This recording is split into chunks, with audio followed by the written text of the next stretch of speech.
Can the smart kids at Vanderbilt roll the tide in Tuscaloosa? And we've already had an SEC coach fired. It is time to get the squad together. You're talking ball with the SEC squad. From Alabama to Tennessee, from Georgia to Oklahoma, from Auburn to Texas, it's the local experts of the Locked On Podcast Network bringing you scoops, breakdowns, and the most comprehensive preview of the upcoming SEC weekend. It's the SEC squad, and we have a seat for you. Hurt feelings and thin skin are prohibited. Squad up, you're part of the SEC squad. What's up, everybody? Welcome into the SEC squad. Sit back, grab your favorite beverage, and join us as we get you ready for another week talking all things SEC. And today's episode is brought to you by Mazda. Like our players, we sweat every detail because when you make every moment, every move count, pulling off the unexpected is only the beginning. Stay tuned later for highlights in this week's Moving the Game Forward. Mazda, move and be moved. Let's welcome in our panel for this week. We've got Jay Smith from Locked On Sooners. We've got Corey Burton, Locked On Vandy. They're in the news. We got Jimmy Stein, Locked On Bama. We got John Neighbors, Locked On Razorbacks. I'm Chris Gordy, Locked On SEC. And gentlemen, we'll start things off as we always do, asking you to give me a prediction about your team this week. Or if you're in a bye, you can just give me something you like about your team. But I think all you guys are playing. Except for Arkansas. We'll get to what they did here in a second. But, Jay, give me a prediction on Oklahoma this week. I think for the second time this season, we'll have a running back run for 100 yards. I don't know who it is, but we are playing Kent State, so it's definitely inevitable. I don't care how bad our run game is right now. It's impossible to not run for 100 yards with one player against Kent State. Yeah, and all eyes on Michael Hawkins as he gets his warm-up game for Red River, because he's going to be the guy with John Mateer out. Corey Burton, give me a thought on Vanderbilt. Well, whoever they pick on the kicker for game day, he's going to wrong game. No, I think with the stats on Alabama's run defense, I think there's a chance that Vandy could have their first 100-yard rusher. Whether that's Pavia or Seti, I'm not real sure, but they could have their first 100-yard rusher. I've been a Cedric Alexander fan ever since he walked foot on Vandy's campus. Good running back. By the way, I love the college game day kicker segment. I think we got to stop bringing in patsies that were high school football kickers to kick for you. I think if you get picked, you got to go kick. But I digress. Jimmy Stein, give me a prediction for Bama. I think you see Alabama play a cleaner game than 1 year ago in Nashville. Obviously, Vanderbilt's going to have some success on offense again. I agree with Corey that Vanderbilt's likely to produce 100-yard rusher in this game. I think Vanderbilt's going to have quite a bit of success on offense, actually, but Alabama will play a cleaner game than they played in Nashville a year ago, where there were 2 interceptions, multiple penalties that helped keep some drives alive. I think playing a cleaner game is a big goal for the Tide this Saturday. And we come to John Neighbors, where we would get a prediction on Arkansas. They're not playing a game, but they were the first school to fire their head coach. So, gents, we'll start there today on the squad show. Sam Pittman fired. Had to happen. John, do we get a little bit more of a positive, upbeat John Neighbors? Because you've been kind of hoping for this. Well, I mean, it could be worse. You could have just given up 42 points in a single half to Notre Dame at home in front of your 10th largest crowd. And, you know, that game that will never happen again. I'll never see Notre Dame in Fayetteville ever again. So, yeah, I really appreciate that. But no, it was inevitable and it was time. It's just you can't keep having those types of things happening. And you could tell that the team let go of the rope. They didn't want to be there. They didn't want to play for him anymore. And it was time. He had a bye week. And I think that they were going to make a move on Sam Pittman regardless, really, of the outcome against Notre Dame the week before. And I think it got out to the team and going into the bye week, they were going to make a move. And that's where it all just came crumbling down. So, yeah, been a wild one for that. And, you know, Pittman, well-liked guy, but it's performance-based business, and you can't have that type of performance on Saturday, and especially in front of your home crowd. And completely bucked the FanDuel odds, by the way. Coming into the season, Billy Napier was hands down the favorite for first SEC coach to be fired. And lo and behold, Sam Pittman was the first. Although, if things keep going south, Napier may not be far behind. But Jay, Corey, Jimmy, what did y'all make of the Sam Pittman firing? I think it was inevitable. I mean, I think you saw him getting burnt out. The players they were on quit watch well before that. It just seemed like they just weren't. It just wasn't jiving. It was time to make a move, and they wanted. It seemed like they wanted to wait till the end of the season, but I'm not surprised either way. Yeah, I'm not surprised that it didn't go to the end of the season because it kind of felt like at some point they were going to try to stop the bleeding, I guess you could say. It just felt like like Corey mentioned, like John kind of mentioned there as well. It felt like the players were really kind of quitting on them. They just weren't really that. It was little mistakes that I think that was wearing me out anytime I watched the game. It was the small stuff, and you're like, penalties here that don't make any sense. And it's like, this team should be better than that. I mean, they are one of the better offenses in the SEC. I mean, Green was out there putting up some work, and you're like, okay, can we just get everybody just in sync to where this team could stay competitive? I thought they were going to turn the corner at the beginning of the season, and then it just went back to what it was last year. I was like, well, I guess they're probably going to go ahead and write this one. The writing's on the wall, and sure enough, as soon as that 42 points happened, I was like, oh yeah, it's done. He's cooked. You see those lackadaisical mistakes like, mishandling the ball at the goal line and fumbling, and the lack of stuff. The lack of physicality. Like normally, there was that one play where we talked about when we talked about the Memphis game where the quarterback just ran right through the defense, and 4 guys had a chance to just kill shot him, and they just watched him roll into the end zone. Like those type of things are like they quit. I immediately was like, they're done. Like they were already headed that way, but I was like, that was the moment where I was like, yeah, on the coffin. It's not if, it's when. It was time, like John said, it was time. I hate it in the sense that he's such a great fit there. I mean, I think if you just looked in the dictionary for Arkansas football coach, there should be like a picture of Sam Pittman. I mean, I just think that an ideal fit, but in the end, it has to be about wins and losses and nothing else. And it just wasn't good enough. And it was time for Arkansas's administration to tell all the supporters at Arkansas, we're very serious about football. We're serious about winning. So this is what we're going to do. And now we'll see that they jumped into the coaching search early so they can be on the phone with agents. But I can't help but wonder if the ultimate hire isn't already in that office. Well, let's talk about it. Bobby Petrino gets a second chance. He is the interim coach. I think we all kind of saw this when they made the move, right? Because he was running the offense at A&M and did a good job there. And, comes back to Arkansas. I think we all said when he got hired, oh, good. So if it doesn't work out with Pittman, they could just make Bobby Petrino the interim. This was said when he was brought back there. So he gets a chance, but guys, what's he have to do? Because this schedule is absolutely brutal. I don't know how he proves that he's the guy, because this is going to take some massive upsets. Yeah, I mean, it's one of those things to where it's like, what do you got to lose? No pressures on Petrino to go out there and win a bunch of games and be like, hey, if you don't, we're going to blame you for this terrible season. It's like, no, there's no pressure on him or anything, and he does have to buy. I even felt like making the jokes, like if you would have told me as a Razorback fan 15 years ago that Dave Van Horn, as well as John Calipari and Bobby Petrino were going to be your 3 head coaches of the major sports, I've been like, man, that's awesome, but not going to happen. And here we are again. Like, it's wild to think, but I believe that it's a matter of, all right, well, you had to do something. And for Petrino to step in, I mean, there's a lot worse interim coaches to have than Bobby Petrino, who succeeded and everything.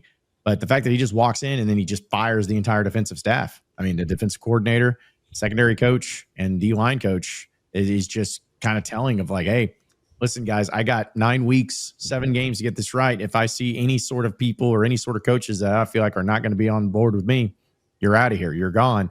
And so that's what he's doing. He cleaned house and he's going to do it his way. So I don't think that the expectation should be high. I don't think Arkansas is going to make a bowl game, but if he does, if he finds some way to have some magic pulling out and does something crazy, like go 4-3 in these final 7 games or something, I don't know how you don't give him the permanent job heading forward, because he's made it very publicly known and very clear. He wants this job. He wants it to be a permanent basis, which I'm still shocked by, but I'm just curious to see how they're going to look against Tennessee here in 2 weeks on the road. That's going to be a very telling sign of what this team's mentality is like. I mean, it's go ahead, Jay. It's one of those situations where, he realized he had it good. He had a good situation and he ruined it.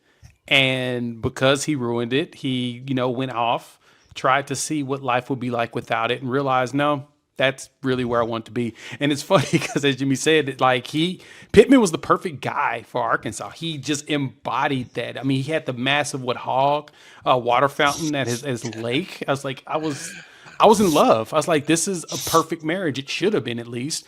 But no, Bobby Petrino knows that this was the job that he shouldn't have screwed up. And he's now groveling back. He apologized. He went and did all the other jobs to gain trust again. And yeah, I could totally see why he would want this one. He realized this was him. He never wanted to leave. Like, No. he never wanted to leave, and he screwed it up and had to leave. And now he realized, like, cheat on your girl, she kick you out. And then, and hopefully you pray that, well, I mean, in the context of this situation, it's kind of what happened in theory also, but I digress. He realized that, no, I did screw up, and I got to fix this, because this is me. And we'll find out if he can fix it to where it becomes him again. And both of those things, John, can be true. He didn't want to be a head coach until this opportunity was presented to him. And he's like, hey, no, I do want it. I didn't want any other head coaching job.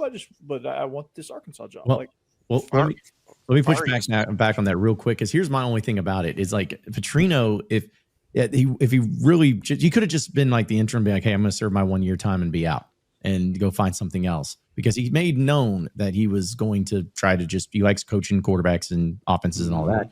I think what my theory is somebody said, hey, Bobby, if you want this gig, I want you to have it. If you do, I got you taken care of. Because Bobby's not stupid. Like, he wouldn't take over. We had Hunter Yurchek, the athletic director, saying Sam Pittman was not financially set up to win a championship and win big. It's like, oh, that's great. But I doubt Bobby would be walking in and being like, yeah, that sounds good. I want to be a head coach of that. He's got to have some sort of assurances in the back end. And I feel like that had to have been made, whether it was this past week or weeks ago or whatever, for him to truly want to step back into this ring. He's got to have some sort of reason to be successful and some sort of assurance that he is going to be set up for success, unlike Sam Pittman was. And in this landscape, guys, the boosters are more important than ever because of NIL. I mean, schools have never needed their power boosters more than they do in this current landscape. And guess what? The boosters at Arkansas, they know Bobby Petrino. They already know him. There's already a relationship there. So I think it's a tremendous advantage for Petrino that the people that help fund NIL and the other things at Arkansas, they already know Bobby. And if Bobby's the guy they want, then I think that's a highly likely outcome. Hey, real quick, guys, before we move on, because we do have to get to some games happening this week. Wait, there's games? Just go around the horn real quick. Just give me, if Hunter Yurchek called you tonight and said, give me the name you want to be the next head coach at Arkansas. Corey, start with you. Corey Burton. No. No, I'm just kidding. Pays well. Yeah. John Summerall. Okay. From Tulane. Jay? Yeah. Rhett Lashley. Okay. Of course, he did the whole Nick Saban, I'm not going to be the Alabama coach. Jimmy Stein? I think it's going to be Petrino, but if I was them, I would target Rhett Lashley. John Neighbors? I know you threw a name out at me earlier this week. John Gruden. Okay. Sticking with it. Oh. Wow. I like it. That would be That'd fun. be fascinating. Well, actually, he fit like Pittman as a personality.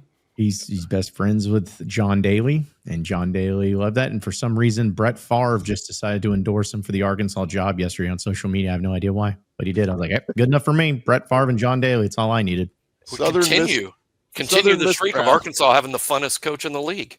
Yeah. That would continue. That would have the winningest coach in the league for a change, though. I think Arkansas fans would rather have that for a change. Can he keep his Barstool show though while he's coaching? Is that possible? If he gets us to the playoffs, I don't care what he does. He can do whatever he wants.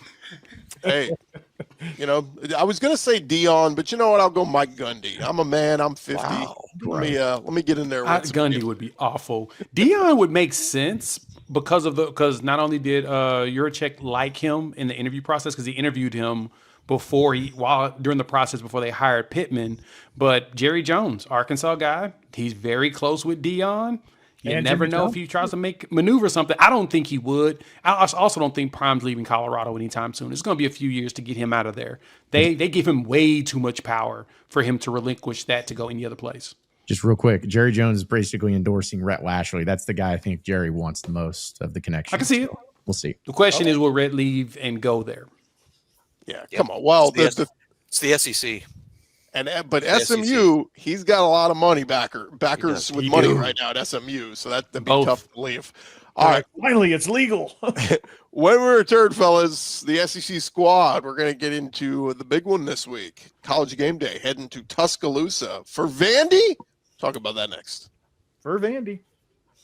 Back to the squad in just a second, but the NFL season is here, and FanDuel has an offer you do not want to miss right now. New customers can bet just $5 and get $300 in bonus bets if you win. That's right. You pick a bet, you put down $5, and if it hits, you will unlock $300 in bonus bets to use across the app. And you're going to love everything FanDuel has to offer. Of course, all the big games happening across the SEC. You want to get in on any of those lines?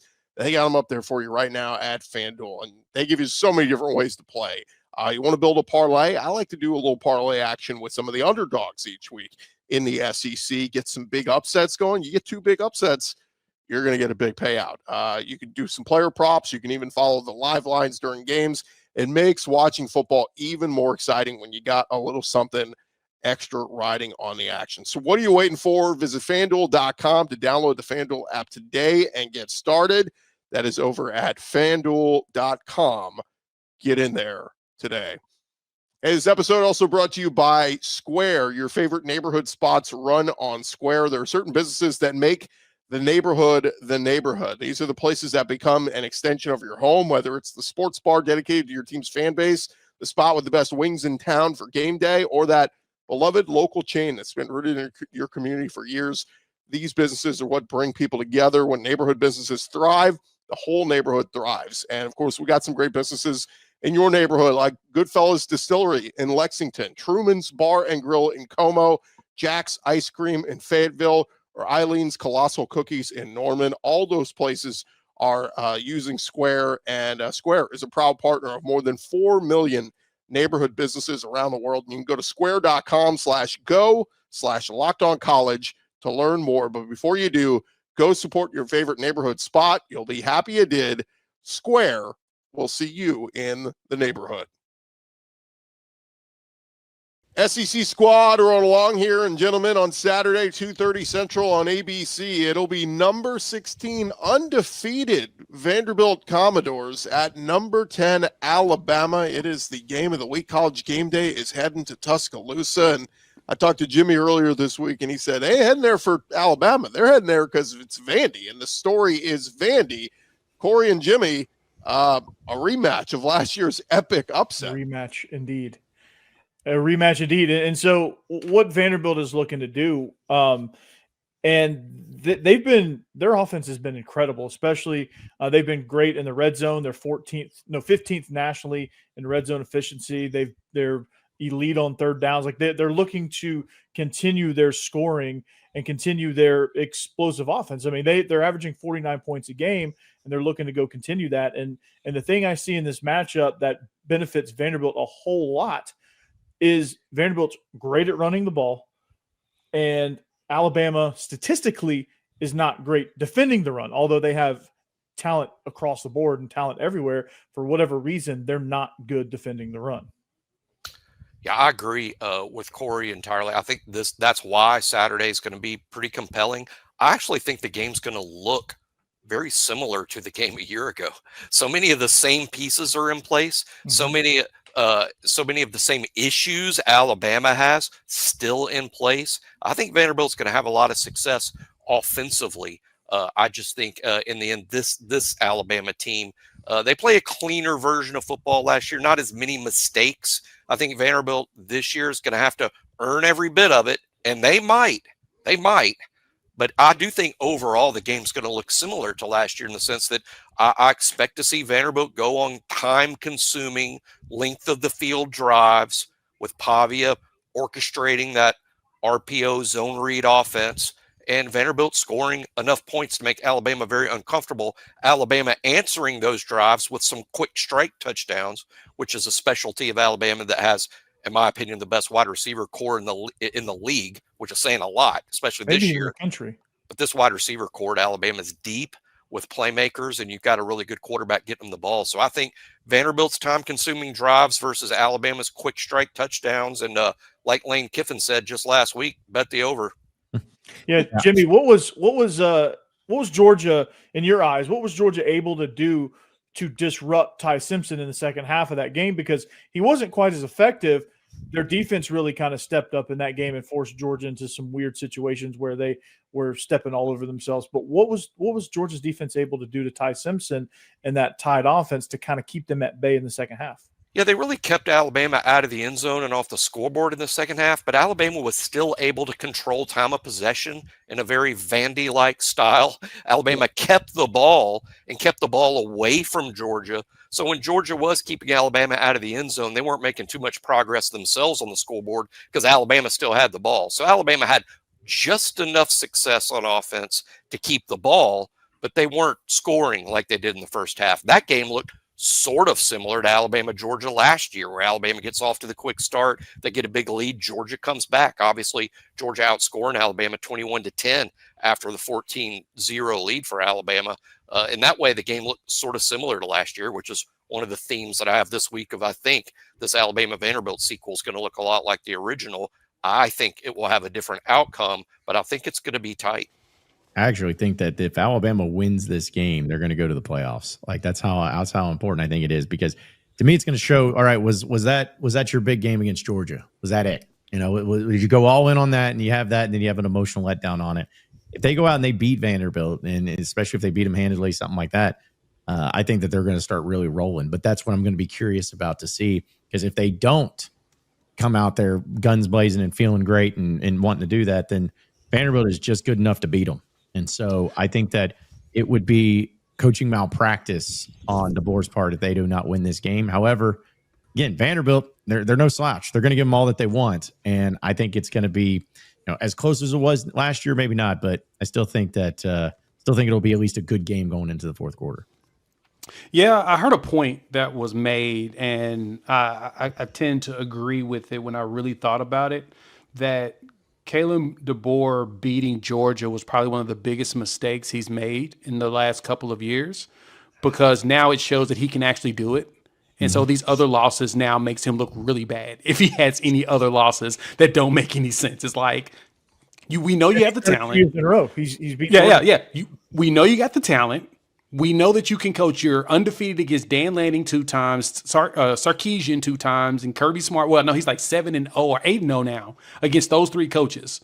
Like, you beat Kirby Smart numerous times, Sark numerous times, and Dan Lanning, coaches that have had teams that have been really good. So we know that you can coach it. You have the talent in Alabama, but why aren't you executing on it? And so it kind of makes him look bad if he does not close this out. Now, granted, this ain't your granddaddy's Vanderbilt. I mean, this is even James Franklin's Vanderbilt. This team is actually pretty darn good, and they got a dude that is relentless, that wants to win. And so, Jimmy, you're right. The bigger thing is Vanderbilt's going to burn clock. You can't do anything about that. They just have the capabilities. The question is will Alabama not turn the ball over in kind of silly situations to keep the score on their side, in which is probably going to end up that direction. I think Bama squeaks it out, but it's going to be one of those Vanderbilt has like a 40-minute time of possession because they're just burning it. And as John mentioned, I would say another way. You talk about protecting the football. Like, I look, playing on the road in the SEC is tough. I mean, Brian Denny is going to be rocking. That stadium is going to be hostile. Like, I think this could be the week that Vanderbilt, as great as they've been, averaging 49 points a game and offense looking electric, this could be the week where they have the mess ups, and it's the fumbling, and it's the, Pavia, you didn't see that safety playing low, interception. This is where the mistakes could come for Vanderbilt. Last year, last year, to kind of add to John what John said, the winner of if Bama wins this game, they're playoff bound, because for the most part, they'll probably have maybe one more loss on the schedule that they'll have to fight with. But there's no reason why this team, talent-wise and capability-wise, my question is Womack ready to adjust his defensive play to get the ball out of Vanderbilt's hand on a regular basis? That's what you got to do. You get it out of Vanderbilt's hand, I think Bama can win it. That's what's going to be most important. Last year, there were 2 turnovers in this game by Alabama, including a pick 6. They look at Vandy. Vandy scored 33 against the Alabama defense a year ago, but benefited from a pick 6. Alabama also turned over the ball a second time in that game. Alabama, through 4 games, hasn't turned it over at all this year, not even one time. twice against Vanderbilt last year. To me, that's the key. If Alabama helps Vanderbilt, you could be on the short end of this, because Vanderbilt doesn't need much help. One thing I was right about in the offseason about Vanderbilt, and wrong about, I thought Vanderbilt would be a better team this year than they were last year. I think that's proving to be the case. I was right about that. What I also said was I'm not sure their record's going to be any better, because the league as a whole is so difficult. The whole bottom and middle of the league is, as you know, for the most part, is as good as it's ever been. I thought Vanderbilt would have a similar record to what they had a year ago, but they're even a lot better, I think, than they were a year ago. And I'm expecting a 60-minute game on Saturday. Yeah, I mean, you guys, this was said about Vanderbilt going into South Carolina, because Williams-Brice is just as hostile as any place in the SEC. What does Vanderbilt do? They get the opening kickoff. First play, they get thrown for a loss, crowds in a frenzy, and then they proceed to go on a 10-play death march to put the first points on the board. Literally. And the crowd is like, what? And then that game was – the South Carolina coaching staff was in shell shock. The crowd was in shell shock. Just everything just kind of unraveled for the Gamecocks. And, it showed me that they weren't intimidated by that environment, because, Sandstorm's rocking, the crowd is loud as hell. It's one of the most hostile environments. Everyone I talk to that's played in the SEC tells me immediately South Carolina when I talk about hostile environments. And so the environment doesn't scare me as much, because they've proven 2 weeks back to back that the environment really doesn't affect them as much. They're much more talented up front. They can control the line of scrimmage, and that's where I think they could get an edge. Now, Bama is super talented, so it's not going to be a cakewalk by any stretch of the imagination, but I do think it's going to be a competitive game, and I do think Vanderbilt, has as much a chance of anybody. I mean, I'm gonna continue my bullishness on Vanderbilt, and I'm going to say, they're going to come away with a victory here. Well, real quick, guys, show of hands. Corey showing his hand. Raise your hand if you're going to take Vandy to win this one. Corey? I'm on an island. I'm not surprised. But 4-1. Been here before. It's taking Alabama. So I wouldn't be surprised if they won, but I think Bama should be able to pull this one off. And look, Kalen DeBoer, he earned himself a loss. If he loses to Vandy, look, he beat Georgia, so it's all fair. If Vanderbilt, he might get fired. If they go on that same death march to start the game, what does the crowd do? I won't be surprised. And see, that's the thing that might, South Carolina is what I'm. It would probably cause quite a bit of silence, but it wouldn't surprise the crowd. I think Alabama's fan base and Alabama's team, I think they fully expect to see a high-quality SEC team coming in. I don't think Vanderbilt having success is going to surprise the crowd at all. Welcome to 2025. The times have changed when Vandy is getting the respect. All right, when we return, gents, we got to jump into some of the other games around the SEC this week. There's not many. Coming up next. More squad action coming your way in a second, but first, Mazda. Mazda crafts cars for those who do more than simply move. Mazda delivers confidence with every ride, and with more IIHS top safety pick awards than anyone else, from footwork to breathwork, athletes, they sweat all the details. Mazda brings this same intention to how they craft every model of vehicle. You can feel Japanese craftsmanship in every detail, from the metallic accents to the available Napa leather upholstery. You can make everyday drives feel like anything but, from the smooth handling to the intuitive controls. And with their all-wheel drive standard in every crossover SUV, you can drive with confidence through almost any season. Just like our players, we sweat every detail, because when you make every move count, impossible becomes irrelevant. Mazda, move and be moved. This episode also brought to you by our friends at Game Time. And look, guys, college football is back, and we're super excited. From the tailgates to the rivalries, the energy in the stands, there's nothing like it. But let's be real, actually getting tickets can feel more like a battle than the game itself. Endless queues, hidden fees, prices jumping up at checkout. That's why we use Game Time, the app that gives the advantage back to the fans. It's the easiest way to score last-minute tickets at the best prices with no surprise fees. What you see is what you pay. Pull up the Game Time app right now. In just a couple taps, you're going to see some amazing deals. I'm talking your favorite college football games as low as $25. The app makes it super simple. You can see the exact view from your seat before you buy. And honestly, It's faster, cheaper, and less stressful than any other way you're going to buy tickets. Take the guesswork out of buying college football tickets with Game Time. Download the Game Time app, create an account, use code LOCKEDONCollege. You can get $20 off your first purchase. Terms apply. Again, that's promo code LOCKEDONCollege for $20 off. Swipe, tap, ticket, go. Download Game Time today. All right, SEC squad, we're along here. Real quick, guys, let's jump into the 4 other games happening this weekend. 3:30 Eastern on ESPN. It'll be number 9, Texas at 1-3, Florida. I was dissecting a little bit more on Texas. I mean, this is going to be the first real, next big test for Arch Manning. I mean, they had that great, defensive performance against Ohio State week 1 where everybody's questioning Arch, and then they played 3 cupcakes.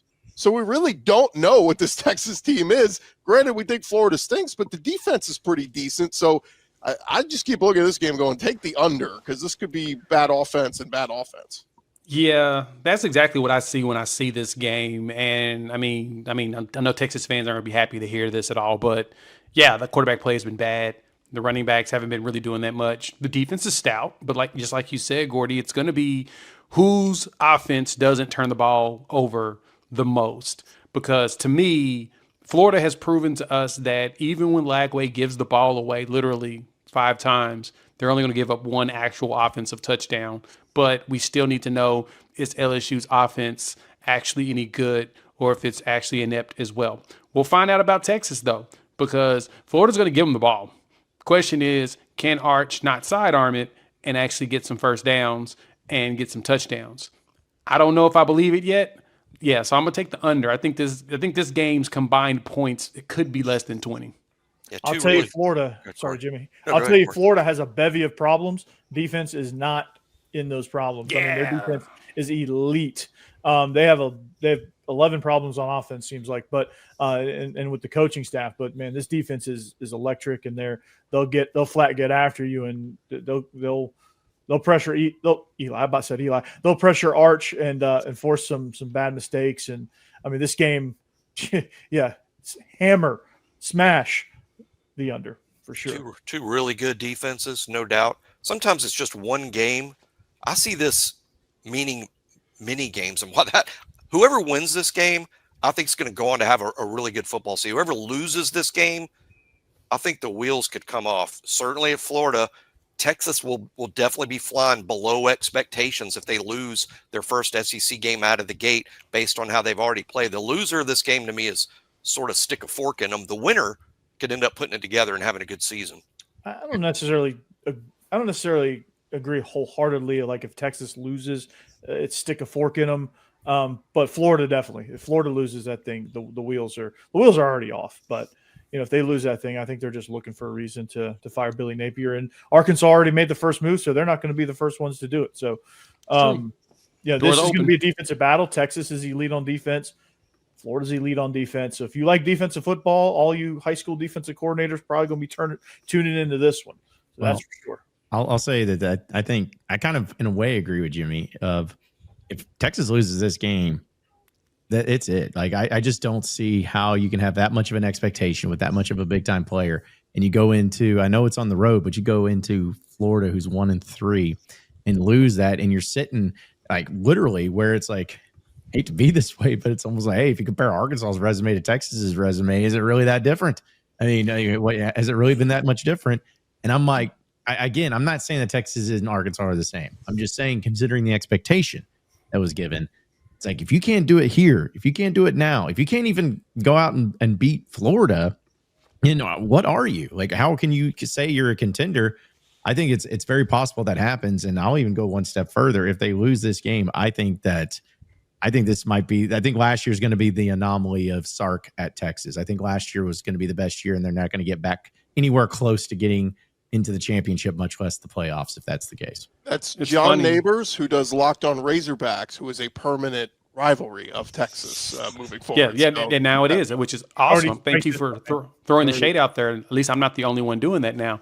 But no, it's funny because Josh Pate had put out a chaos scenario where Texas would go into Red River against Oklahoma undefeated, Texas 3-2, and Texas fans lost their minds. They said that this is ridiculous. There's no way we're going to have one loss, let alone 2. And now this is actually a possibility. I kind of want it to happen now because I want them to apologize. I really want them to say, dang, we did not see this coming. Let's parlay this real quick. Give us a quick thought, Jay. 3 p.m. Central on SEC Network. It's 1-3 Kent State at Oklahoma, but it's Michael Hawkins at quarterback. He's got to use this as a dress rehearsal to get ready for Red River. Is Julian Edelman coming back for Kent State? Because that's their only hope. Yeah, no, not at all. Sean Lewis is also not walking through that door. So since that's the case, and Sean's infamous for making, made Kent State a pain in everybody's tush. I think they even took Georgia they did through 3 quarters or something one year. It was like, oh my God, Kent's look at right Sean before he Lewis. left Colorado, yeah. Right before he left to go to Colorado. So with that being said, Kent State's awful. And Michael Hawkins will probably do to them a lot more than what they did to Auburn last year. So I think we should be good to go in that game. Matter. I could be quarterback for Oklahoma in that game. It'd be exactly. Me too. I could. But the point being, you want him to show some things because again, John Mateer ain't coming back anytime soon. So this is you think? Is there a chance he's back for? Is there a chance he's back for Texas? He's been telling people he's coming back for Texas. That's the reason why he came to Oklahoma is to play in Red River. Now, I don't think he will. I think he's not coming back to South Carolina personally, but I'm not going to act like it's not a possibility because, for real, he's been telling, that's the rumors going around is he's telling folks, oh, no, I plan on playing in that game. So we'll see if it happens. We see if the hand swelling's down. The swelling seems to be down, so we'll see. 2 more games, fellas, real quick. At 12 p.m. Eastern on ABC, it's 2-2 Kentucky at number 12 Georgia. Obviously feels like a get-right game for Georgia, but I will say Mark Stoops, for whatever reason, has given Kirby they've played him close for some reason. When Georgia has good offenses, for some reason they get bogged down when they play Kentucky. But it's at Georgia this time, so Kentucky always plays them well in Lexington. They do. Occasionally in Athens, but most of the time those close games are in Lexington. I don't see any problem here. Kentucky's bad; they're real bad. Yeah, Georgia big. Is Cutter Georgia's going to Cutter Bowley still the quarterback? Yeah, yes. Cutter Bowley still the quarterback. Yeah. Ooh. It could be The name tells Calzada, me it's going to be bad. Brutal. I will say, though, Kentucky was running the football well early against South Carolina, and then they got away from it, and that's where all the turnovers happened, pick 6 and fumble recovery for a touchdown. Like, if they just kept running the football, maybe they could have hung around. So Shout out to former Sooner Seth McGowan out there running the ball like crazy for them. I mean, it'd be nice if we had some running game like that. I would take that right now. Shut up! You're 4-0. Like, what do you mean? You're number 5 team in the country. Get benched. Like, what do you mean? I wish we could do this. I am, but John, I do want to run game. Yeah. Right. I probably should stop. I'd like to win, but fair. I think it's a matter of time too on Mark Stoops that he's. It's going to be Billy Napier stopping by to pick up Mark Stoops as they drive to Destin to go have lunch with Sam Pittman and maybe Ed Ogeron. They all get together for a reality. What about Ed Ogeron? Arkansas? I'd like to be at that party. Yeah, it could be a lot of fun. Hey, Sam Pittman's going to be drinking beer. You know that. You can be drinking full beer, yeah. Real quick, last one, guys, tonight, 6:30 Central on SEC Network from College Station. It is 4-1 Mississippi State, who gave Tennessee all they could freaking handle a week ago in overtime, at number 6 Texas A&M, who snuck by. I shouldn't say snuck by Auburn. They beat Auburn pretty handily. It was a close score, but I mean, Auburn couldn't do anything offensively. I'm sorry. Like, why haven't they flexed this off of SEC Network onto actual TV so we can all watch this on like a national one? Because Mississippi State has been one of the best stories this year outside of Vanderbilt. Well, we expected Vanderbilt to be good again because they brought their quarterback back. Permanent opponent you're talking about. It is. I want to see Mississippi State rivalry, baby. I want to see the cowbell people on the TV more often. That was a fun game. That Tennessee game was fun. I enjoyed every minute of it. And I'm impressed that Jeff Levy's been able to get this team going like he did. And so, with that being said, why have they not flexed this to an actual TV channel so we can watch it? Yeah, they should have. State's a good story, but I think A&M wins by Same. more than 2 touchdowns. I think Mississippi State wins this game. Really? Yep. Wow. I like it. I do. I think it's going to be close. I think A&M wins with a squeaker. I think it's going to be tight. I think it's going to be like tight. A&M's going to. I'm going to favor the home team in this one. I think A&M's struggling on offense. They've been squeaking by too much, and it's going to catch up to them. And I think that they probably will think, oh man, we got Mississippi State. That's easy. That's a home game we should win. I think if they don't win, if Mississippi State doesn't win at the very minimum, I think that Texas A&M plays bad and it's an ugly game, if anything. But I think Mississippi State goes in there and kind of hits them in the mouth a little bit. It's maroon everywhere, but A&M, I believe, is doing a blackout. They're going all black. So Mississippi State, in that case, Mississippi State can wear their maroon and white. In that case, don't change it. Is Fluff Bothwell still one of the best run names in the SEC? Oh, no doubt. Tier 1, right? No doubt. Yeah, The definitely. name's great, but if we're going best running back in this game, Le'Veon Moss got going last week, and I thought he was going to be one of the top 5 rushers in the SEC this year, and he's on his way to getting back to that title. So Fair point. we'll see on that. By the way, the other night games, ABC is Miami, Florida State. ESPN is Texas Tech, Houston, both undefeated. So that's why this game is SEC Network. But I agree that this game probably deserves a little bit more national love than it's getting, but that's where it is. Gents, appreciate your time. Appreciate your predictions. That's going to do it for this edition of the SEC Squad. We'll talk to you guys next week when half the league is back from their bye week. So we will have more games of action to discuss. And hey, a reminder that you can subscribe to your favorite SEC show. We'll be covering your favorite teams throughout the season every day. Don't forget, I'll have you covered with the entire conference of Locked On SEC, part of the Locked On Podcast Network, covering your team every day. For James Smith, Corey Burton, Jimmy Stein, John Neighbors, I'm Chris Gordy. We'll talk to you next week here on the SEC Squad Show.